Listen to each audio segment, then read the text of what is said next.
I went in there, you know, totally under control, so to speak, and I was blown away.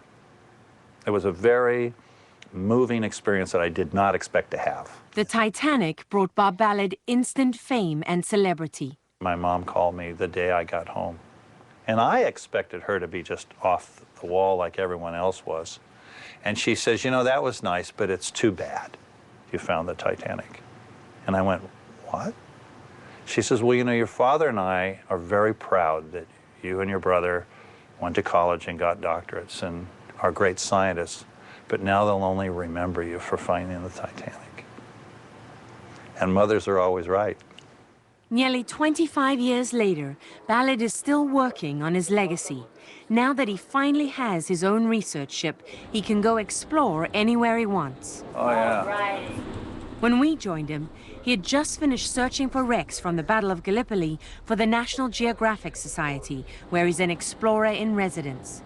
Then he came here to hunt for ancient shipwrecks. Along this coastline, sponge divers and recreational divers and archaeologists have found a lot of shipwrecks, but no one has actually been at the very spot where we're much deeper. Right now, even though you can almost reach out and touch the land, beneath us, the water is 700 feet deep. And then it goes further out, and out in the middle here, it's over 2,000 feet deep. And that's never been seen. And so we're the first human beings to ever lay eyes on this part of the planet. And how deep can you go? We can go to 20,000 feet, which is 98% of the world's oceans. Bob Ballard used to go down in submarines, not anymore. Going down. He sends his remote control vehicles instead, Hercules and Argus. He pioneered the use of these vehicles for undersea exploration.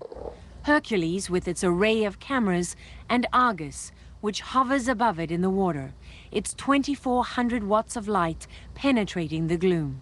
Giving you tether. Get you in a minute. We watched them on the hunt as they moved in on the targeted site that had caught Ballard's eye. Here we go. This is quite a mound. Keep going. Just about the end of our tether box. I think we just hit a home run here, folks. Got it. It's an ancient shipwreck. I love it. I love it. There she blows. All right, now we go back here and they start telling us what we found. So guys, what we get? Byzantine. Byzantine. I could tell by the anchor. All right, we got a Byzantine shipwreck. Until this moment, no one had laid eyes on this ship for about 1,400 years. Hercules glided over the wreck site, the ancient cargo piled 6 feet high, the ship's hull most likely buried beneath the sand. Center. Two handles are different. Yep. This is a really nice shot. These well-preserved ceramic containers called amphora were typically used to transport wine and oil. The last time they were on dry land, Constantinople was the center of the Western world. Zoom out just a little to frame it, Bob, so they get the whole image. Perfect. Yeah. For Ballard, their value is measured in history and science. Right. He's not a treasure hunter. His team of archaeologists document every detail, measuring the cargo with lasers. Oh, look, it's this guy. Oh. That's important. They've got like a thumbprint of the age. And what's the age of that? It is 6th to 7th century. That's what we guessed anyway. So. 7th century. When I see that, I want to know how it went down, who was on it. Exactly. I just want to know everything. Exactly. Well, the beauty of it is it's no longer lost, and we'll come back. Of all the great discoveries Bob Ballard has made, for him, one stands out even above the Titanic. That part of the story...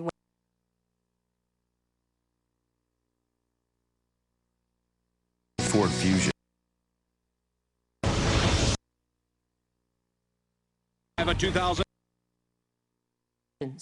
all over the world. What still excites Ballard most is making new discoveries, and he's done it time and time again. It may surprise you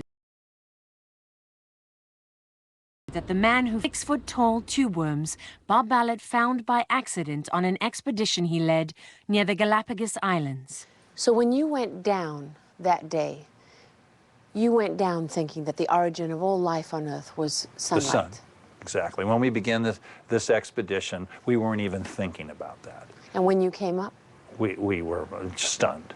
These tube worms were 8,000 feet below the surface, living in total darkness, thriving off the energy of the Earth, not sunlight, something no one in the scientific world believed possible.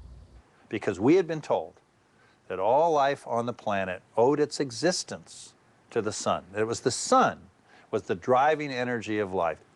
And so when you go into the deep sea, you don't have great concentrations of life because the sun can't get there. So that's in our heads when we go down and we turn the corner and it's Disneyland. I mean, look at that concentration of life. And it didn't make sense to us initially. There was no doubt in your mind when you saw these that... It was a discovery of massive dimensions. This is far more important than finding the Titanic. The Titanic we knew about. We did not know about this system. And it's completely rewritten biology books, chemistry books. For many people, this is where life began on Earth. No one even knew these worms existed. Didn't even predict it. Another one of Bob Ballard's most important finds was in the Black Sea. No one knew that ancient wooden shipwrecks could be perfectly preserved there until Bob Ballard and his team proved it when he found this one in 2000, the best preserved ancient shipwreck ever discovered in the deep sea. This shouldn't exist. In any other ocean, you wouldn't be looking at the mast of a wooden ship that sank 1,500 years ago. That's 1,500 years of dust flying off into the ocean. Exactly. And that's wood. That's wood. That should not be there. Wood borers are all over the world's oceans. They ate the deck of the Titanic. They ate, the wood on the Lusitania. Any shipwreck that we have found anywhere, the wood's gone. But not in this crazy ocean called the Black Sea. Why? It doesn't have any oxygen at depth. Do you think you could find bodies? Absolutely. I expect to find bodies. Really? Expect to find perfectly preserved humans on these shipwrecks. How are you going to find them? Just run into them. As we excavate, one of these days we're going to be brushing away and a face is going to appear. It's not just the discoveries Bob Ballard has made himself, it's the ones he has inspired. This undersea world at nearly 3,000 feet deep in the middle of the Atlantic was found by his old team at the Woods Hole Oceanographic Institution, working with the University of Washington. They nicknamed it the Lost City. Its towering limestone formations can stretch up to 180 feet high, some of the tallest undersea spires known to man. Look at that. See that upside-down pool?